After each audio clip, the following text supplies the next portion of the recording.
What's going on YouTube? Thanks for tuning into the channel. Welcome to Oh So Simplified, coming to you with the video here about face your life tasks, basically based on Adlerian Psychology. As always, like, comment, subscribe, dislike, leave some negative comments, any feedback will do it, and let's jump into this one. So to kick it off, just to kind of give you a brief introduction to Adlerian Psychology, there's a lot more than what I'm going to cover in this video, but one of the main tenets is that there's three main life tasks every person has to face. So it's the tasks of work, the task of friendship, the task of love. As always, these videos are coming from, my head based on experiences I'm having.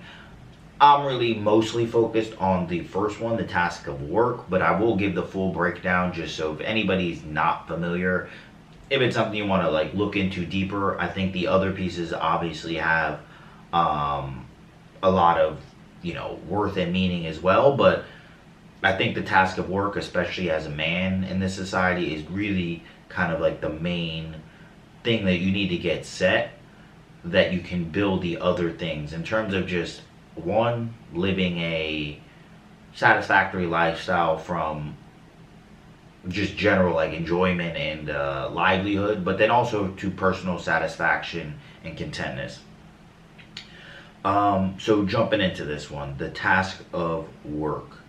So the way that this is described by Adler, and I'm basing this off of a book called The Courage to Be Disliked and The Courage to Be Happy by Fudetake Koga and Ichiro Kashimi. I've never really seen it written. I just keep hearing it because I've listened to it on Audible, but I digress.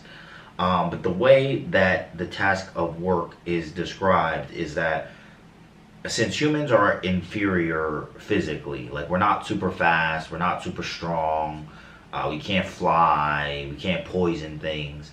Generally, the way that we have survived and thrived as a society is being a community. But we're not just a community the same way a group of gazelles hangs out and just is on the lookout and runs. We've done something with our society called the division of labor, which has different people doing different things to contribute to society that allows us to evolve and thrive. So he says this is just a main predicament of every human born into society, that we all have this drive for what he calls community feeling, to contribute to the community to survive.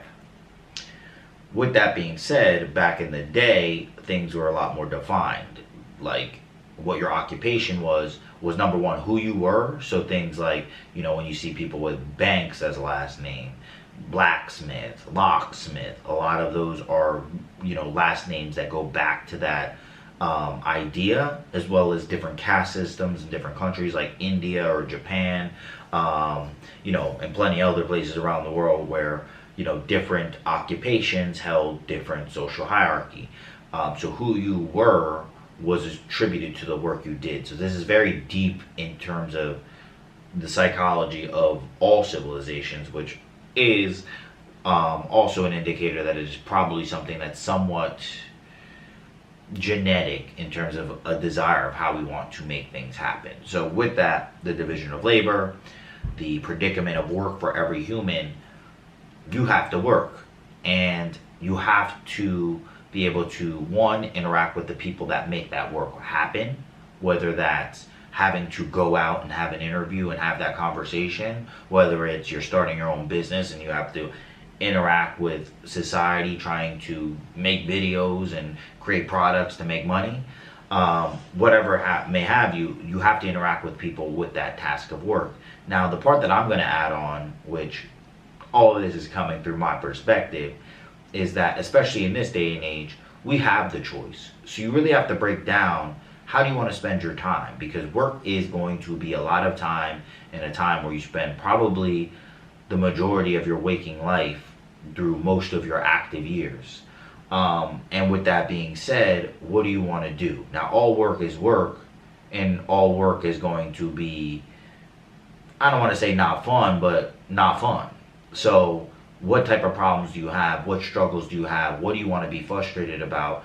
And what do you want to do? For a quick example, I know for a fact, I know people always want to be promoted. I don't want to be promoted to any managerial job for another company. If I want to manage people, I want to do it for myself, for something I've created.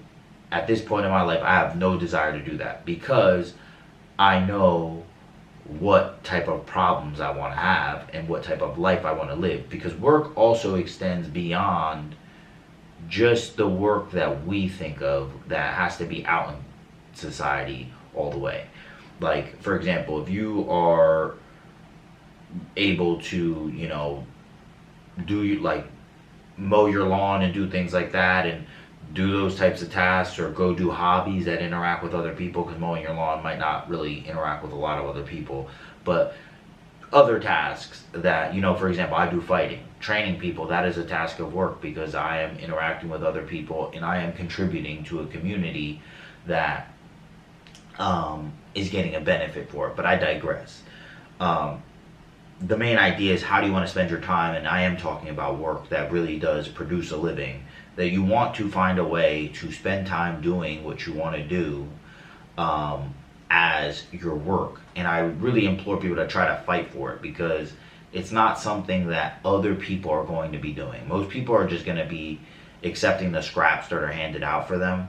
Most people are never even going to be introduced to these types of ideas and really face them head on in this way. But thinking really deeply about how you want to spend your time and what type of work you want to do, and becoming that person that does that work, is overcoming the first, and to me as a man, is like the most important life task to really gain self-reliance and complete, and work towards. Because once that's in set, the other two I feel like are a lot easier to face as well.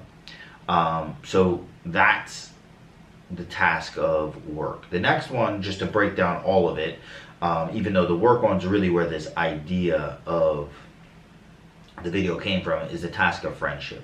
And the task of friendship is, the way it's defined in the book, is that it's the idea of, I just like to be around this person. With this person, I can be my complete self. I don't have to wear the mask that I put on for society. If they were to commit, a general faux pas, it would not be like, the end of the relationship. Something stronger is building and holding it. He says it's the hardest one to start, the hardest to maintain, because, even if, let's say, you had a colleague at work, or, you go to a gym and there's somebody you speak to, if the relationship isn't strong enough to exist outside of that venue, then it's not a real friendship relationship. So most people that quote unquote have a lot of friends don't have a lot of friends by the definition of this.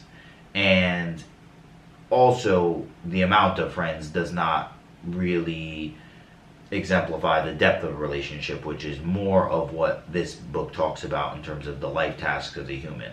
In my conception of this, they use the word running mate, as somebody running alongside of you that is kind of going through this path with you. I do just feel like it's something that is always going to be few and far between. You're not going to be able to find a ton of people that are going to be with you for years and years. How people always say day ones. I think a lot of that stuff is kind of like a fallacy, and this weird like attachment to loyalties that really never existed, especially when you go back to the original definition that I used for it. So it's something that I definitely think that I probably neglect building and maintaining. But if you do have somebody there that is able to kind of run alongside, you can bounce things off of it. It is something that you should enjoy while it lasts. I'm of the opinion that it's not going to last super long. Not that like anything crazy has to happen to the relationship, but just a lot of those either fizzle out, and some that do get closer, you kind of, especially when I'm thinking about like a male to male like friendship, like always some kind of envy, some kind of buffoonery comes up that just, it kills it. So it's like, enjoy it while it lasts, but don't be afraid to have them, because having somebody that you can bounce things off of, you can resonate with on that level, from a friendship level, is something that is very important and valuable to have at different points throughout your life. So that's the task of friendship. The last one is the task of love. which he says is the most important, and it's the hardest one to face, not the hardest one to start, slash maintain, which was the other one. But I digress. The way that this one's defined is the idea that with this person I'd be happier than just by myself. That as a whole I would be happier than being two separate. So it's like becoming something bigger than just your individual person. And this really comes back to one of the main tenets of Adlerian psychology is, and it's kind of the overarching, you do these life tasks to get what is called community feeling. And that's what we're all striving for, is to get this feeling of community that comes up from inside of us. And the idea with the task of love is not really what is glamorized in TV, and is definitely going to be antithetical to a lot of red pill and Manispherian talking points. Now, from the red pill Manispherian side, I definitely think some of the warnings are definitely like legitimate, and I think I watch some of that stuff. I agree with certain pieces, but I feel like a lot of the logical conclusion is not. A lot of it is just kind of like anti building anything with anyone, which I don't think you should have that particular fear. I think you should definitely be skeptical, and as I mentioned in the beginning, as a man, set up these other pieces of your life first so you have the leverage and options. Shout out to CGA. But I digress in terms of the other aspect of the coin, of how it's not the same as the popular opinion. Is most of what pop culture glamorizes is just lust, infatuation, and like an emotional addiction, like being obsessed with somebody. It's like you hear always like, how do you bring the spark back? It needs a spark, it needs this, like, and generally what they're talking about are things that are unstable. And one of the main concepts through all of these tasks is that the majority of your days are nothing days. So when you're thinking about any of these tasks, you have to think about the most boring, monotonous day and say, I'm willing to live that every day. That's willing to be my yoga, if you will. That I can learn to just enjoy the rhythms of that boredom and monotony. I think a lot of the times in our day and age, we're always looking for something to be more and more exciting, whether it's in the work, whether it's with friends, whether it's in love. So that is one big piece. And the other piece is that it's not something you fall into, it's something you choose. That you just decide with this person. It could be with anybody. You could theoretically be in love with anybody if you were to make the choice. Now, I'm not saying to make the choice with anybody. You can be discerning with your choice, but that's what it is. It's not this force that's like compelling you to do things. That is called infatuation or emotional addiction, which once again is what is glamorized, and also, and then you could throw the lust piece into, and that is what's glamorized, and that's also what's pushed for people to go do. Now, I'm not saying that I don't engage in lustful behaviors or have anything negative towards it, but being aware of what you're doing is kind of the first step of understanding and being a discerning person, but also understanding the idea that things are a choice, and you can't be scared to make a choice for something, because his point of what the task of love, and then when you kind of move from a singular person to a bigger whole, the idea is that in itself is like a little community, and the task that is done by two people, which is the task of love, is what contributes to the ultimate community, which is a bunch of people kind of together in that fashion, which is creating that whole evolution thing that started at the top, which is the division of labor and all this other stuff, that it all kind of comes back to people getting together and creating little communities within the larger community and contributing to that.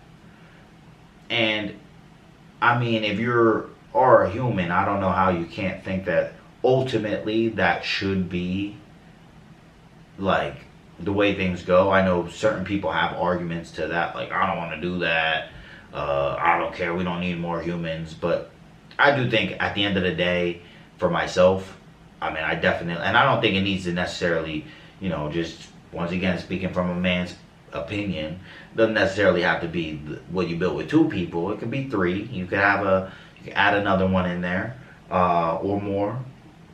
But the idea that you're creating these little communities of something that is bigger than just yourself, I think is something that you should strive for. Be discerning in who you pick. Understand the laws, because it's definitely ain't set up on Adlerian psychology. But once again, not being afraid, and kind of going to the title of this, facing your tasks. When you're confronted with these tasks, whether it's work, friendship, or love, to face it head on, earnestly, unconditionally, and just let the chips fall where they may. But obviously be smart with not making, ridiculous decisions. But that's where I'll end this one. If you like the content, like, comment, subscribe. If you didn't like it, dislike, leave some negative comments. Any feedback will do, and you know what it is. Until next time, peace.